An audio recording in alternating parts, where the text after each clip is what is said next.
If you think about Amazon, they make more profit from their advertising business than they do from the retail itself. And the retail itself is about, 50x the size of the ad business. So the margins on it are very high, right? Hello, fellow daters. My guest today is Rajeev Goel. Rajeev is the co-founder and CEO of PubMatic. PubMatic is an independent technology company that helps advertisers monetize their content. Sometimes they call them an SSP. PubMatic processes 680 billion ads every single day, and they trade under PUBM on NASDAQ. And Rajeev and I have been longtime friends. So Rajeev, welcome to World of Dads. Thanks, Auren. Great to be with you. And actually, I got breaking news. It's 780 billion ads a day. So, we've grown a little bit since. Oh my gosh, 780 billion. That's Exactly. a lot. That's a lot of ads every day. It's a lot of ads. It generates a lot of data. So we'll get into that. Yeah, absolutely. Speaking of data, what are some of the non-obvious data that somebody who's listening to this, maybe is not deep in ad tech, wouldn't be like, oh wow, that's really interesting. Yeah, sure. So, there's consumer data, right? So data about the consumer that's looking at content. Yeah. There's ads. There's data about the website or the app or the streaming show that they're looking at. And then there's a lot of advertiser data, right? So we collect sometimes 10, 15, 20 different advertiser bids for each ad, right? And so we can see who bid, who won the auction as we auction. Because you're representing the ad seller, which is usually the publisher, and there's usually another kind of company that's representing the ad buyer. And so you know the buyer's names when the bids come in. That's correct. Yeah. So you're exactly right. So we represent the content creator, and really our purpose in life is to help content creators generate more revenue so they can reinvest back into content creation. Right. Yep. And over a lifetime, we've generated billions of dollars for our content creator publisher customers. These are some of the largest publishers in the world. And so, correct, we run that auction on behalf of the seller. We collect these advertiser bids. And so we can see who's the advertiser, what price point they're bidding at. We can see who lost an auction. We can give them guidance on how they should bid better next time in order to win. So there's all of this data about the consumer, but also the content and the entire ad generation, ad running process. And so you actually see, if you have 20 bids coming in, you'll see one bid came in from Procter & Gamble, another bid came in from Colgate, another bid came in from General Motors, and you actually know the name of the advertisers? That's correct. Yes. So we can see all of that. We can see what kind of brand, in the case of a Procter & Gamble, right? They've got many brands under that. Okay. So it came in from Crest, not even just Procter & Gamble. Correct. Okay. Yeah, that's exactly right. We could see the price point that they're bidding. You're right.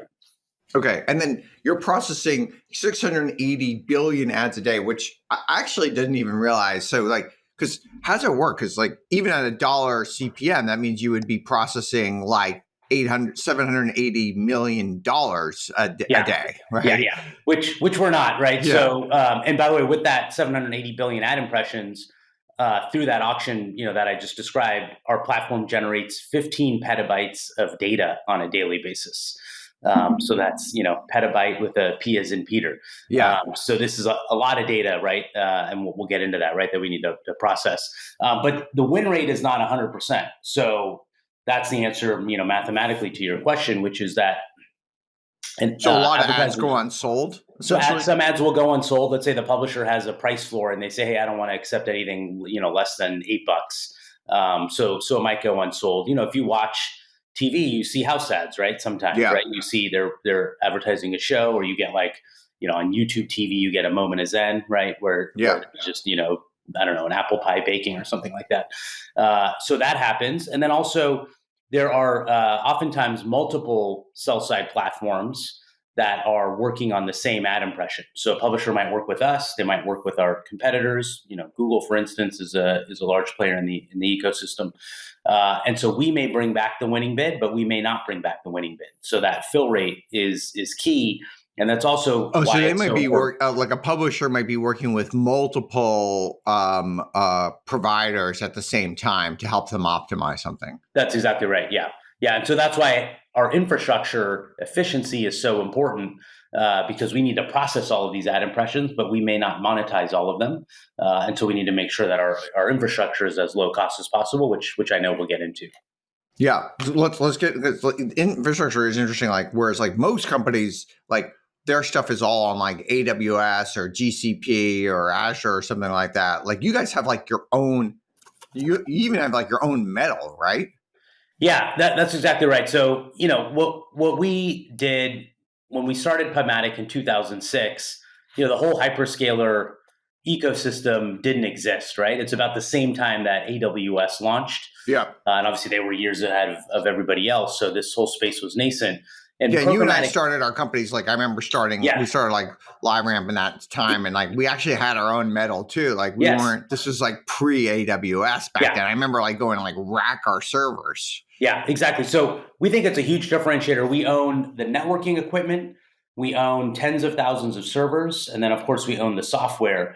And this is running in 12 data centers around the world because programmatic ad transactions, they're very specific and very high performance. So you've got about 150 milliseconds to show the ad to the user. And if the user is coming from, let's say, Tokyo versus San Francisco versus London, I need to actually process the ads close to the user, right? If you just Yeah, do the math on speed of light, and moving data back and forth, you can't do it all in one location. So you've got to be close to the user. There's all of that data that I mentioned, the 15 petabytes, and so you couldn't do that in the public cloud. You still can't do it very well today.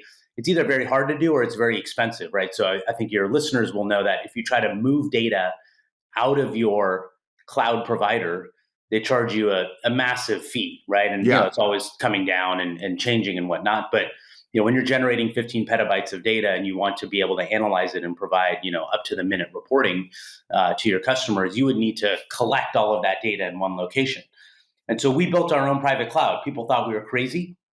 But I think what's interesting is that more and more people are moving out of the public cloud. If you look at the stock market performance of private cloud infra providers like Equinix or Iron Mountain or Digital Realty, you can see that they're growing fast. And I Yeah, think it has to do with control and cost, right? I mean, the public guys, it's because public, it's much more of a fixed cost when you have yes, a private cloud, and so for some people, that fixed cost is a problem because they have a lot of variable nature and stuff like that. Or they might be really big in December and really bad and really low in May, and so it doesn't make sense to have a fixed cost that's out there. But obviously, a fixed cost, if you're utilizing it at 80-90%, is going to be much yes. cheaper. Yeah, and I think that's probably the sweet spot actually for most companies once they reach a certain level of scale is have fixed cost infrastructure that you own that does the vast majority of your work, And then and have then the you can variable scale for up the or down. rest. Yeah. Yeah, exactly. Because Yeah. remember, the hyperscalers, they're making 30 to 40% margins, right? And Yeah. so Yeah. you Yeah. as The their margins are customer are so funding that. it's amazing me how big their margins are. Like Yeah, every time they publish it, I'm like, wow, why am I on this thing? Like I would like their margins to be like 10% or yeah, something. You know? it's exactly right. So, Yeah. once you get to a certain scale, then your fixed cost starts to amortize, right? You need a network operating center, you need a team of, infra engineers and whatnot. But you don't need to keep adding to that linearly as you scale up, right? And so you can get huge amount of leverage. I mean, the other thing is these public hyperscalers, I mean, they are working on like a 3 to 4 year capex kind of cycle, right? But we found that actually you can let hardware run 5, 6, 7, 8 years, Yeah. right? If you just look And at if it it, just goes, if it dies, it dies. if Like it dies, it whatever. dies. Yeah. Yeah, Yeah. exactly. So you build in an extra, 2% of capacity because some stuff's going to be dying all the time, and it works great. Yeah, interesting. What is and do you like are people like calling you up like other CEOs and other types of like calling them like, hey, I want to do this or because I imagine like if you did it from the beginning like you did and you kind of had to you had no choice back then because there was no cloud. It's Yeah, one thing, but if you like moving to that, it could be a huge like monumental shift. yeah. I mean, it's definitely it's. I think the biggest thing is it's a mindset shift. People, and part of that is I think the hyperscalers are the ones that put out, case studies all the time. There isn't case studies the other way, right? Which Yeah, is like, hey, I went to private cloud and like look at the benefits, right? Like I'm not putting out that case study. So yeah, we do get that question a lot, and we're happy to talk to folks. I think the other mindset shift that you have to have is you need to continuously be looking at how do you optimize your infrastructure. So we have engineering teams that are looking to see, okay, which database queries are consuming the most amount of processing time, right? What applications or processes are consuming the most amount of memory? And we just look at that. You just stack rank and say, okay, what are the 10 Yeah. biggest memory hogs? And then you figure out, well, how can I rewrite that application or that component and reduce it? I think when you're in public cloud, you have less of a need to do that because you can just somebody will say, hey, we need more compute, and you'll say Yeah. yes, and like that, you're on that treadmill. When I remember when we were running around Metal, like the types of people we hired were very different. Like the Yeah. DevOps people we hired, they were like very super crazily organized. And I remember the guy who was like running our team. He almost had like a military. He could have been like the general of like our army or something. He was like amazing at just like he was so because everything had to be like okay tightly. I remember moving from one data center to another, and everything had to be like very Yes. very tightly controlled and tightly organized, and and everything was. And it was very different than like the traditional quote unquote DevOps person who we have at our company now, who's like on AWS. Right. Yeah. I mean, I think the reality is when you have your own infrastructure, there's a limiter, which is to deploy new hardware. It can take 3 to 6 months. Yeah. Right. And so that creates, I think, a great You have to paradigm. plan and you have to think. And, yeah, which is then if an engineer is like, hey, I want to do X, but I'm out of resources, you say, okay, well, I can buy you more. It'll be ready in 6 months. Or you can figure out how to make something else more efficient. Yeah. And then you can use that freed up capacity. And so then you get really good at like, oh, hey, that guy's application, it's not very efficient. Let me help him fix it. Totally. And now I can take over that freed up capacity. And I think that's a good mindset to have as a company around efficiency. Do you have a sense of like, if you just think of like the average company out there, like, are they at like 90% efficiency? Are they at 10% efficiency? Like, I feel like there seems like there's always a lot to be squeezed out of all these things. Yeah, look, I mean, we have over a decade now, every year we get 10 to 20% more efficient on our infrastructure. Yeah. Right. And we have a relentless focus on this because it's our bottom Every line. year It's our you're cash. 10 to 20%. Every year. So, Okay, if you look at our investor materials, there's a chart that basically shows the cost of processing ad impressions for us. And there's just this big downward line, right? Yeah. As we brought it down, that compounding is obviously very powerful. So I would wager that, there's 50% gains to be had inside of many companies from an efficiency perspective. Yeah, I had 3 different companies in the last year where they were trying to cut costs, and one they're just trying to like even they're trying to like reduce, let's say, their AWS bill. Yeah, maybe their AWS bill was X $100,000 a month, and they want to. And in all the cases, they were able to reduce it by like half. Yes, exactly. So they really try to focus on it. And then one of the scenarios, like they had a problem because they had signed up for, let's say, yes, a $4 million cost for AWS. And then they're like, okay, what do we partner with another company and, put the cost together? It's like, et cetera. I think a lot of companies never thought about this until interest rates spiked after COVID, right? Yep. Because we were in, especially with Silicon Valley type of company. Yeah, we're in this free money era, and it was like growth at all costs. And so it was not seen as cool to put engineering resources on efficiency optimization.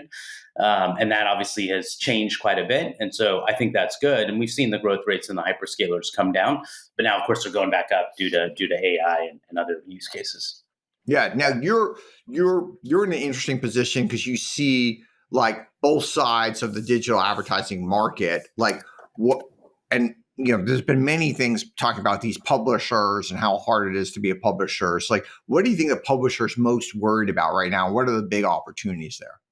Yeah, I mean, I think a very significant challenge for publishers today, a couple of them. One is, how is generative AI going to affect their traffic? If you're enjoying this podcast, please sign up for our newsletter. Go to worldofdas.com. The link is in the description below. Now back to the video. Right. So obviously a lot of publishers get traffic, from search engines like Google.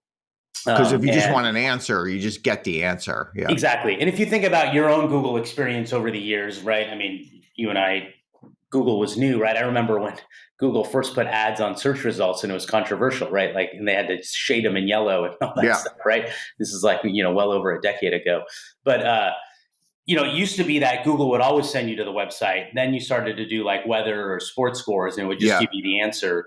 Now with Gen AI, it's keeping you inside of that ecosystem even more. So that's concern number one, is just, hey, like what's going to happen with my traffic Yeah. and the volume of users. Number two, I think is, as third party cookies go away, what's the state of the relationship, the depth of the relationship that the publisher has with the consumer, and will the consumer share, some piece of identity like an email address or a cell phone number, right? So is there that deep of a relationship between the consumer and the publisher? And if Yeah. not, Now, and if you're just going to a publisher from a search result, probably not. Like you may have never heard that. But if you have like a deep relationship with that publisher, I'm always going to ESPN because I have this deep yes. relationship with them. Then yeah, sure, I'll provide that information. Yeah, exactly. And that data is really important in terms of driving monetization of the traffic, right? So what we see is that when the user's identity is known versus a third party cookie, the monetization is 3x Yeah. higher. And when there's a cookie versus no cookie, right? A cookie is anonymous, third party cookie is anonymous, so we know it's this device, but we don't know that it's Auren or Rajeev. But when we have that versus no cookie, it's another 3x, right, in terms of And monetization. also just So like they have to get more modern because there's certain, if you go to like a publisher like a Google or a Facebook or a LinkedIn or something like that, you'll always be logged in. Like they're yes, more modern, you always be. But if like every time I go to United Airlines, like I have to like re-log in or something, like it doesn't. So they have to get themselves a little bit more modern, even though I have a relationship with United Airlines. yeah, I think that's exactly right. And I think we could talk about commerce media. I think that's a really high growth, interesting opportunity as a CTV. But you're exactly right that I think publishers need to evolve their user experience to give the user a reason to engage Yeah. and create that login, right? So you probably have seen a lot of publishers in the last couple of years. They put up registration walls. So it's like, hey, you only get 2 or 3 free articles a month until you log in, even if you're Yep. not paying. You think about gaming. Gaming's a big sector online. Casual games, I think, are at risk because you don't log in for a casual game. So more and more games are moving to things like, hey, we remember state, right? That's a reason to log in. Points, coins, you unlock the Yeah. sword, something like that, because they want to incentivize you to build that relationship. And what is there a part like it is annoying to have to like re-log into Yeah. everything and you know there's been this talk like there'll be this network of publishers and you kind of log into one and you can get access or you can pay for somewhere and you can get access, but like it just doesn't seem like that's come together. It doesn't seem like the ESPN and whatever, like the New York Times have come together so I can like have like one type of login or something like that. Do you think that will ever happen, or do you think that these are just like pipe fantasies that people have been talking about for the last 20 years? Yeah, it seems today like it's more like a pipe fantasy, I would say. I don't want to say it'll never happen. But I think, yeah, I mean, you're exactly right that whole user experience is kind of ripe for redefinition. But we've seen over and over again that, when a bunch of people have to work together and create and implement a common standard, like it's Yeah. just really, really hard to do, right? And so usually the way that ends up And by happening the way, is like like the more they don't work together, the better it is for like the big guys, like the Googles of the world, right? 100%. Yeah, Yeah. right, exactly. So the Googles of the world, or the, whatever the other big, Metas and whatnot, they benefit, right? Because they're like, hey, we're scale and we're simple all at the same time. And so of course some of these guys own big browsers. So in your response there, Oren, is the question of like, are they incented in the browser to make this simple for the user or not? Yeah. Right. So I'll Yeah. let you decide on that. But I think that's an important question. Now, I mean, in some ways, like you could be in that position because like PubMatic you'll be on like many, many different Yeah. publishers. You could have like a common login there in some sort of way that you work together and you share, but it's just too hard to coordinate all these guys. It's really hard to coordinate, and then you get into every country now. States have different privacy regulations. It's States in the true. Yeah. U.S., right? So you get GDPR in Europe. Australia has their own set of rules. So you got to abide by all of those rules. If you're the software provider that's doing this and you have some issue in your software, then you're a target for regulators.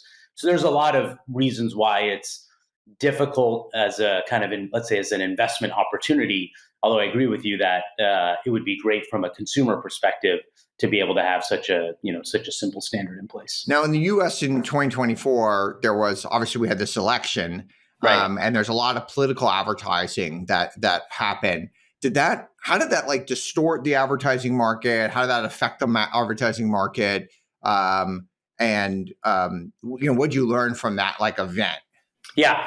So political, it was huge compared to 2020, right? I mean, every election, every presidential election, the ad spend amount goes up, and also like the linear TV actually went down, right? Exactly. So the money moved from linear TV. It's finally like reducing in the political world to like CTV, I presume, right? Like those dollars just went almost like 1 for 1 over to CTV. Yeah, that's exactly right. So more and more election spend, more and more digital, because that's where consumers are. And in this election cycle, it was a lot less linear and a lot more streaming or CTV. In fact, what we saw is that on our platform, the vast majority of political ad budgets were spent via streaming, CTV. And part of that is, we built some new technology. So we created a generative AI tool to classify ads more precisely. So oftentimes, large publishers, they don't accept political advertising because they're worried about issues that are controversial, let's say abortion or certain candidates that will alienate part of their user base. Now, a tax policy bill or something like that, a local regulation may be fine, right? Less controversial. But gun rights, abortions, those things can upset people. And so we built a generative AI tool that would trap every political ad that's coming in. It would scan it. Got it. So some of these guys like me who had a blanket no political ads, and they say, actually, we're okay with like 50% of the political ads. It's just the other 50% we don't want, and then you'll help classify so at least they can get the revenues from the 50%. Okay. Yeah, so we can classify what was the ad about, and from a political perspective, is it a candidate ad? Okay, is it a federal candidate? Is it a local candidate? Yeah. Is it a negative sentiment or a positive sentiment, right? Some publishers would say, hey, as long as it's a positive sentiment, it's about what this candidate can do versus about why that candidate. Oh, interesting. So I'll even be like, I don't want. Oh, interesting. So okay, because the negative ad might people might be mad about them putting like a falsehood or something like that or whatever. Yeah, exactly. Or just it's a negative sentiment, right? So it opened up a lot of incremental revenue. Actually, over 250 new publishers and streamers opened up inventory for political advertising on our platform as a result. And so we saw great results. And then I assume and then there's just a dial that they could put like, I'm okay with this dial or this dial. And then based on that dial, you run the ads there. Yeah, exactly. So we would classify everything. And then there's, these kind of sentiment dials, and they could say, okay, these types of issues I'm okay with, these ones I'm not, Trump, yes, Trump, no, Kamala Harris, yes. Kamala Harris, no. Whatever your preference. I assume if they allow Harris, they have to allow Trump, or vice versa, right? Or no, like. Well, I mean, you get some. I won't call them out, but you get some publishers that are on the left side of the political spectrum, and some that are on the right, and so they may not want opposing. Yeah, but then like, who would want to? Like, why would you want to if you're the opposite candidate to put it there or something? Well, you're exactly right, but what we also see with political ads is the spend comes so quickly. And so the volume fast, is so high that it basically crowds out other types of advertisers. So there's a lot of other. Yeah, I assume the CPMs around like October 1st are just spike in CTV. It's like it doesn't make sense to advertise for any other advertiser to advertise at that point. You might as well wait or do it before that, right? Or is that right? I don't know if that's correct. No, I would say there's kind of two types of other advertisers besides the political. One is, take like an insurance company, right? They don't need to advertise in Q4. It's not, holiday specific. So they will actually pull back on budget in this environment. And then you have others that are, hey, they're doing 50, 60% of their revenue in Q4, right? It's the holidays. So they need to be there. Right, because the Q4 ad rates are already heavier than normal. They're already spiky. That's right. And now you have the election. So someone who's doing like conquesting for new customers for Christmas, like, their CACs, I assume, are going to have to go up because of all that like extra spend that came in, or that maybe they move out of CTV into something election, into typical banner or in-feed ads or something where the candidates aren't in. Yeah, I mean, you look for the opportunities, but some of it is, hey, you're just going to pay more, right? And so Yeah. that's there. You got to compete. And I think the political guys are a bit unique in that they're highly incented not to leave any money in the bank, right? Correct. Yeah, Because of course. I remember when I was a marketer, it's like if you don't bring back the leads and you have marketing budget left, like you failed, Yeah, right? yeah, yeah. So you better spend it and then hit your revenue targets. So it's a tricky one, but I think every brand kind of decides for themselves, like how do they want to play that. I think one positive was there was an expectation that the election outcome would not be known as quickly as it was known, and so I think some advertisers were planning to hold back, even through November, Oh, got it. just Okay. given the expectation of the climate, and that didn't play out, which was good. Oh, interesting. Now, I in 2025 will be a very low year at least in the U.S. for political advertising. I assume political advertising is not even that big outside the U.S. Um, so it'd be a very low year for political advertising. How does that like just bring the market back to normal, or does that like depress the market in some sort of way? Yeah, no, I don't think it depresses it. I mean, it kind of brings it back to normal. You know, there is still obviously there's local elections and state and things like that. So they're a fraction of the volume of obviously Yeah. the presidential cycle.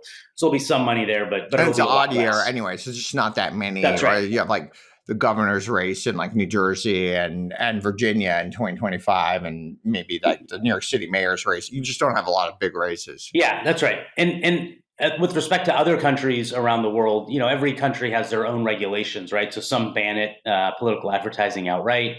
Others are more permissive. U.S. is probably not unique, but it's on the more open side of things, right? Where unlimited money can kind of come in, unlimited money can be used. There's some guardrails, but there's not a lot of guardrails around political advertising. So you see a lot of it here in the U.S. Yeah. And then are the is there anything else like we learned from this kind of like interesting spike, or whether it's like we learned about the CTV systems or anything else that came out of that? Yeah, I mean, I think the live events is a growing opportunity around CTV, right? And this is an environment So it's that's like the Tyson notoriously fight. exactly. Tyson fight's a good example. We powered ads for the cricket, the TC20 cricket World Cup that was over the summer. So we partnered with Disney Hotstar on that out of India. So these live events are really tough because you get this surge in traffic.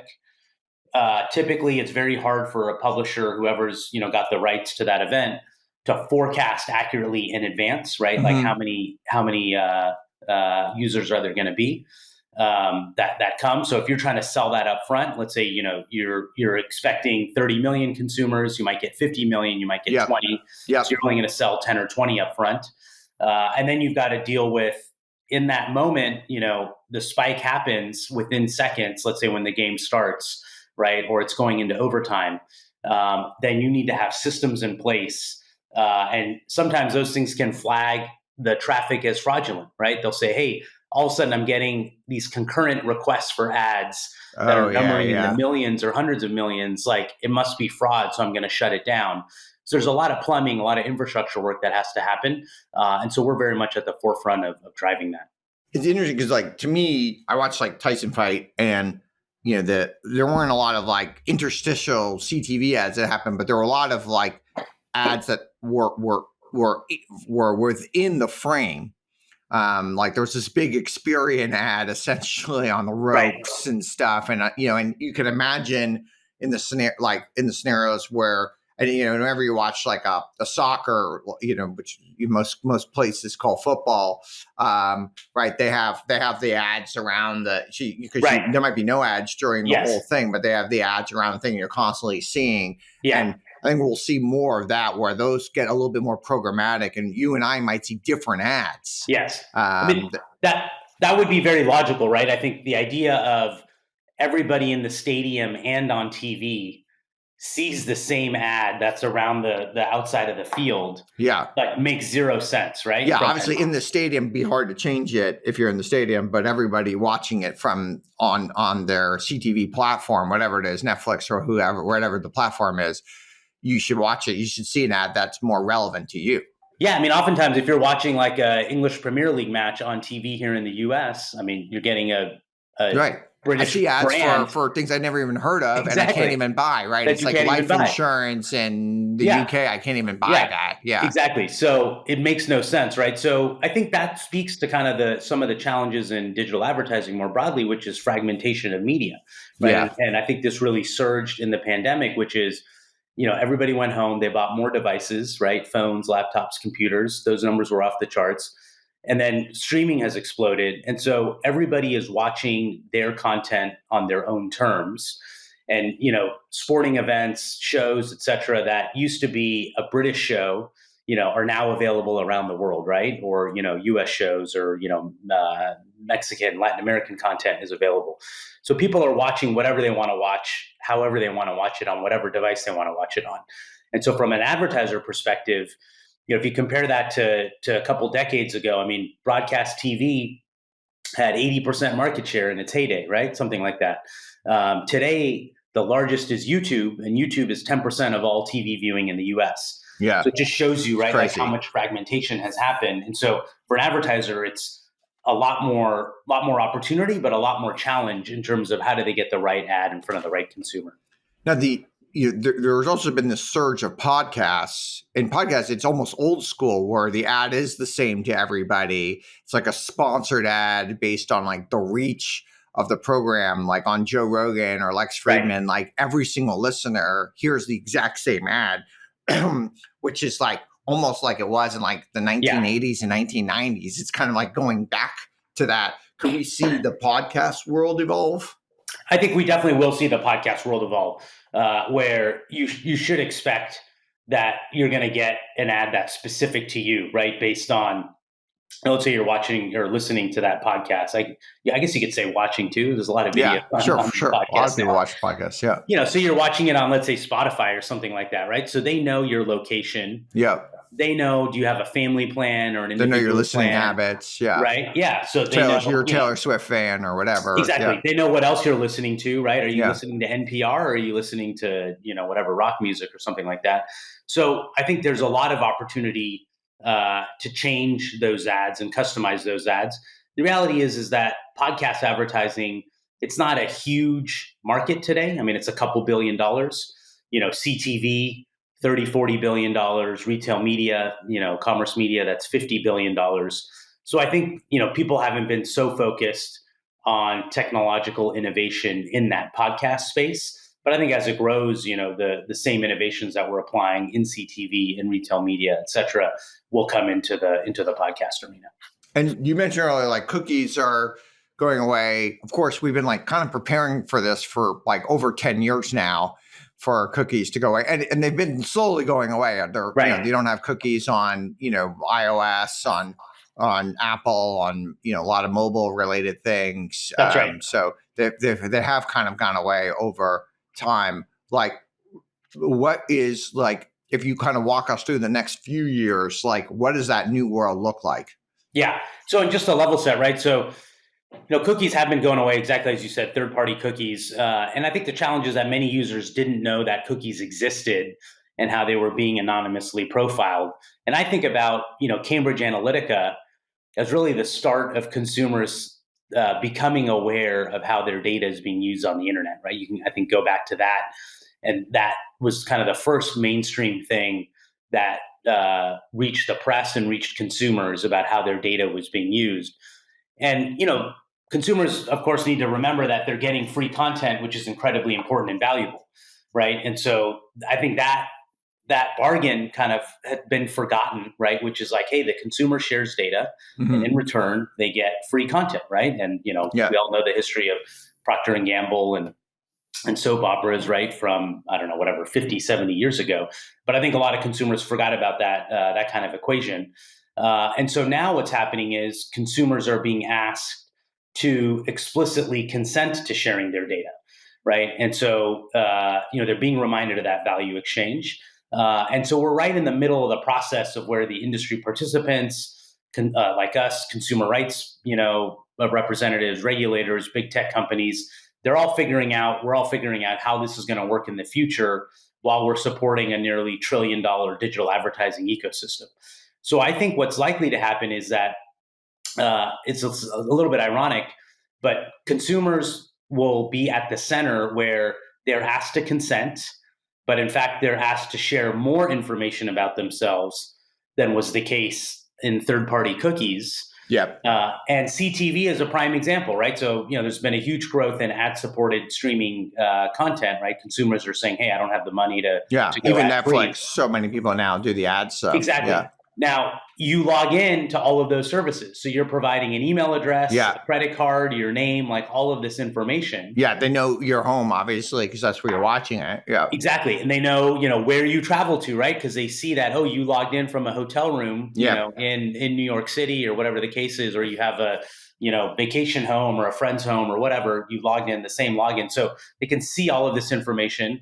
They can see what kind of TV, right? Are you on the latest model, 80-inch, Samsung LG, or are you on and they're getting the TV information too, right? Absolutely. So they can see all of that information because they've got to deliver the media. And they know, okay, this is streaming. So they know the how expensive that TV is. I can give you a sense of this kind of user as well. And you've set up your household, right? So your kids have their own, profiles. Stream going, right? Yeah. Your wife, whatever, your husband. So I think, people should remember, like, hey, okay, cookies are going away, but actually now they're being asked to share more information. Of course, yeah, it's way more personalized now than it ever was. Yeah. Exactly. And I think that's good because at the end of the day, this is part of the reason why we exist is I think for democracies, having free information that educates consumers, right? Whether it's political news, what's the government been up to? How are my taxpayer dollars being spent? What do I need to be thinking about in the next election? How do I improve my life as a consumer? Right, all of these things, having free content, health, exactly. These are all great things, right? I've got 2 kids, so I think about all the free educational resources that they use. And it's not because these things are free. Like, it's not that it costs no money for engineers to build them and distribute them, journalists, content creators. So advertising is really what funds this. And so I think it's great if consumers get more relevant ads and they're able to decide who they share their information with and on what terms. There are certain platforms where, to me, the ad is the content. Right. Like, you get really great ads, and like on Instagram, I feel like the ads are quite good. And sometimes the content I'm getting from the ads is better than the content I get from the creators. Yes. And on X, on Twitter, I just found that the ads were so bad and so untargeted, and said I ended up, there was like an opportunity to pay to not get ads. I was like, I might as well just pay to not, because like I didn't want to see the ads because they were so bad. Whereas on Instagram, I wouldn't want to stop paying because I actually like the ads. The ads are actually really valuable. I learned that like it actually helps me discover like cool stuff and new things to do or whatever. Like, they're actually really exciting and interesting and relevant to me. Well, that's the beauty, I think, of a relevant ad, which is that it's like content, right? Yeah. So I mean, someone's actually paying to get in something. They're paying a lot of money to get in front of me. Therefore, you should be incented to show me something I really am interested in. Right? Yeah, that's exactly right. So, imagine like you're in the market for a car, right? And if you get the right car offer, lease, and it's kind of the right price point, the right, you're looking for an SUV versus a convertible or something like that. I mean, it's perfect, right? It's like really good content, which is like, okay, great. Like, I'm going to click on this. I'm going to learn more about the product, and maybe I'll even sign up to have somebody call me so I can, go in for a test drive. So I think relevant ads, consumers overwhelmingly prefer relevant ads for exactly the reasons that you mentioned. And it's also exciting. Like, you discover something new and interesting and kind of like, it's kind of fun and that you wouldn't have searched for, right? Exactly. Yeah, exactly. Yeah. I mean, just myself. So I'm going skiing in a couple of weeks, and I was, thinking about what I should get the kids for, Christmas and whatnot. And I got an ad for heated gloves. And so I bought like 3 pairs of heated gloves, right? Yeah. So I don't know, I spent like $400 or $500 on that. And it was like not an idea that I had thought of myself. But somehow it came to me at the right moment, and it's perfect. It's great. So it solved my Christmas gift problem, and it also solved the problem of like kids with cold hands that want to go in early on the ski slopes. Now, a lot of what people think about on ads, especially on the RTB side, is like these retargeted ads. where they went to a store, maybe they abandoned the shopping cart, maybe they bought something from the store, and then those Yeah. ads kind of follow them around everywhere. Like there's a certain clothing brand that I bought from, and like I see those ads everywhere I go now. Like they just constantly want to. And I imagine with like cookies, those will be harder and harder to make happen in the future. Yeah, I think retargeting is definitely on its way out. I think part of the problem with retargeting is, there was this waste, right? Where it's like, even when you bought the product, you would still get retargeted with that ad, right? Yeah. Which Sometimes made no it makes sense. sense. Like I could buy from the clothing store again or something. Yeah. So maybe Or it you makes sense. get the like, same product like chasing you around. And you're like, dude, the I same bought product doesn't make a sense. it. Right? Yeah. Like I bought it. So like we're all good. So I think, look, commerce media in general is exploding, right? Which is companies that are in the retail transaction flow. So think of somebody like a DoorDash or an Uber. It can be, of course, a retailer or a retail, kind of service provider like an Instacart.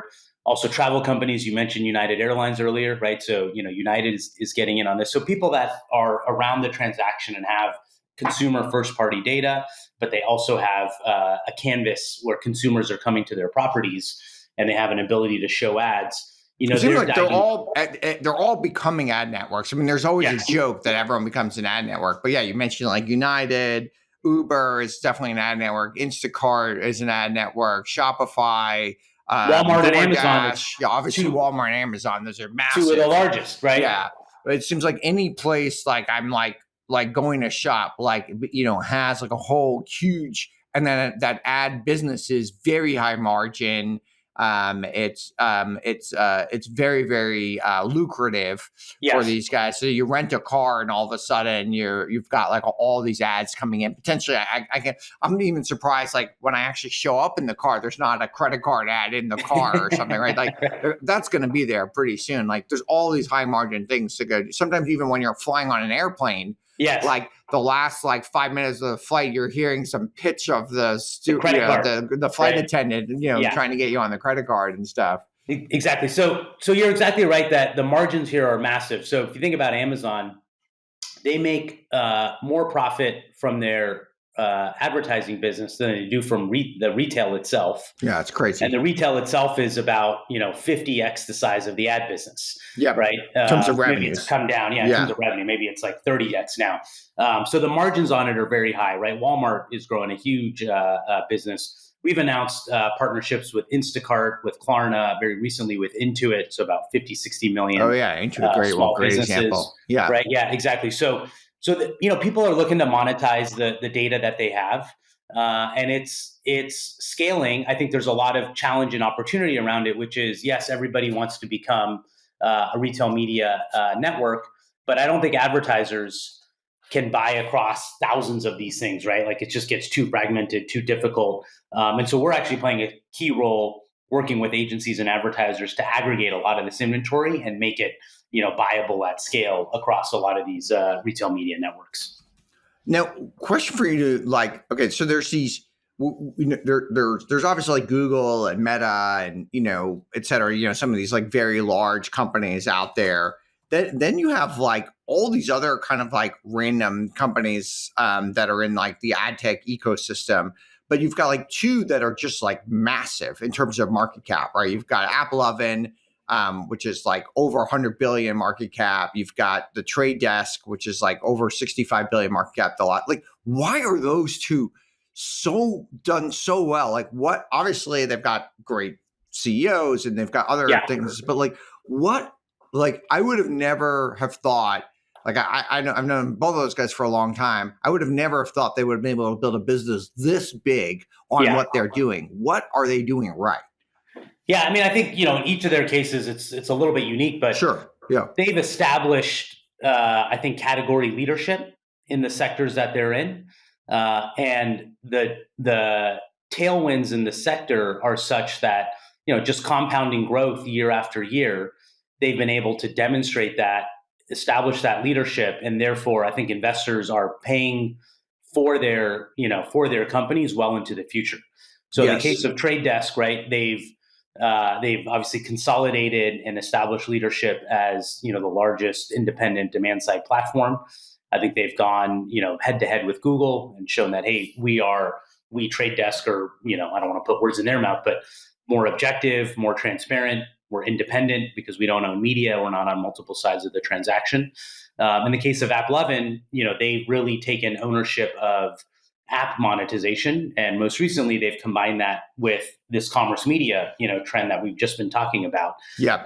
And so that's really supercharged their growth. And so you're seeing in the case of AppLovin, I mean, just fantastic growth with really high margins. And kind of seeing that compound. And I think there's a lot of tailwinds behind mobile app consumption and behind commerce media. And so I think investors are paying, well into the future for those assets. I mean, certainly well in the future. I think AppLovin is like 100 times PE. Yes. Trade Desk is probably like 200 times PE or something. So they definitely are like believing in like the long-term kind of growth story. It's kind of like, nowadays, like Google's and stuff like they don't trade that high in terms of a PE multiple and stuff. Maybe they did back like long term in the day, but now these guys are like the almost like the tech companies of lore or something. Yeah, I mean, I think obviously for companies like Google, it's much harder to grow faster than the rate of the market growth, right? Just given their scale and their size. And also the fact that they're under heavy regulatory scrutiny around the world, whereas companies like AppLovin and Trade Desk, obviously different companies, different scale, different size. The so average person's never even heard of them. I doubt, exactly. my wife or people I know, like who just the average smart person has ever heard of AppLovin or the Trade Desk, but they all have heard of Google and Meta. Yeah, exactly. Yeah, and we announced a partnership with AppLovin maybe just a couple of months ago, where we're a certified bidder into their platform. So it's opening up a lot of new mobile app inventory for us, which we're really excited about. So we're excited about our partnership with them. And Trade Desk, of course, is a big DSP buyer on our platform that's integrated and bidding and buying across the inventory that we present. Now, speaking of being a public company, you guys went public in 2020, about 4 years ago or so. How has that changed like the way you run the company and stuff? Yeah. So there's, I think there's a few advantages to going public: increased visibility and credibility. It's helped us attract high profile partners. I imagine like when you sell and you say I'm a public company and people know you're a public company, there's just like more of like a belief you'll be around, and there's more of it's probably like a little bit easier to sell into a company when they know, okay, it gives you some credibility points, right?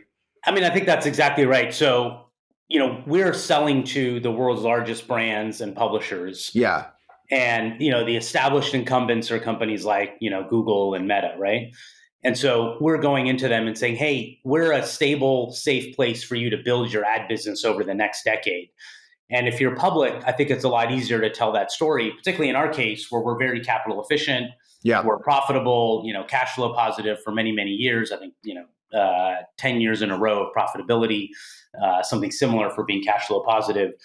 So, we can go to those big brands, those big publishers, those big content creators, incredibly give them an alternative.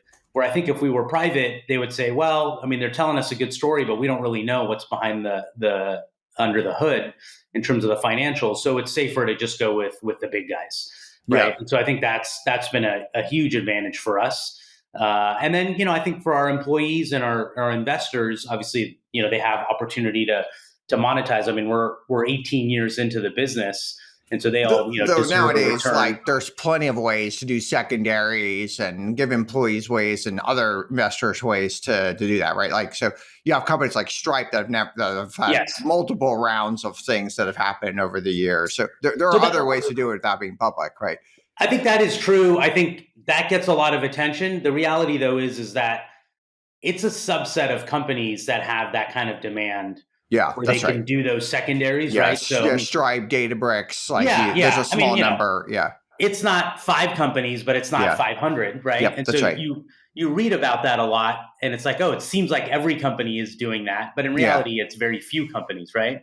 And so I think it's a good way to return, liquidity and some return on time for all of our employees and investors. But being public is annoying, right? Like, I mean, you have to like have all these calls, and then somebody someone's, you say something about coffee, and then some investors sue you because like, coffee somehow affected your stock price or something like that. Or you just talked about buying some gloves or something. All of a sudden it's like some lawsuit comes, like there are like annoying things about it, right?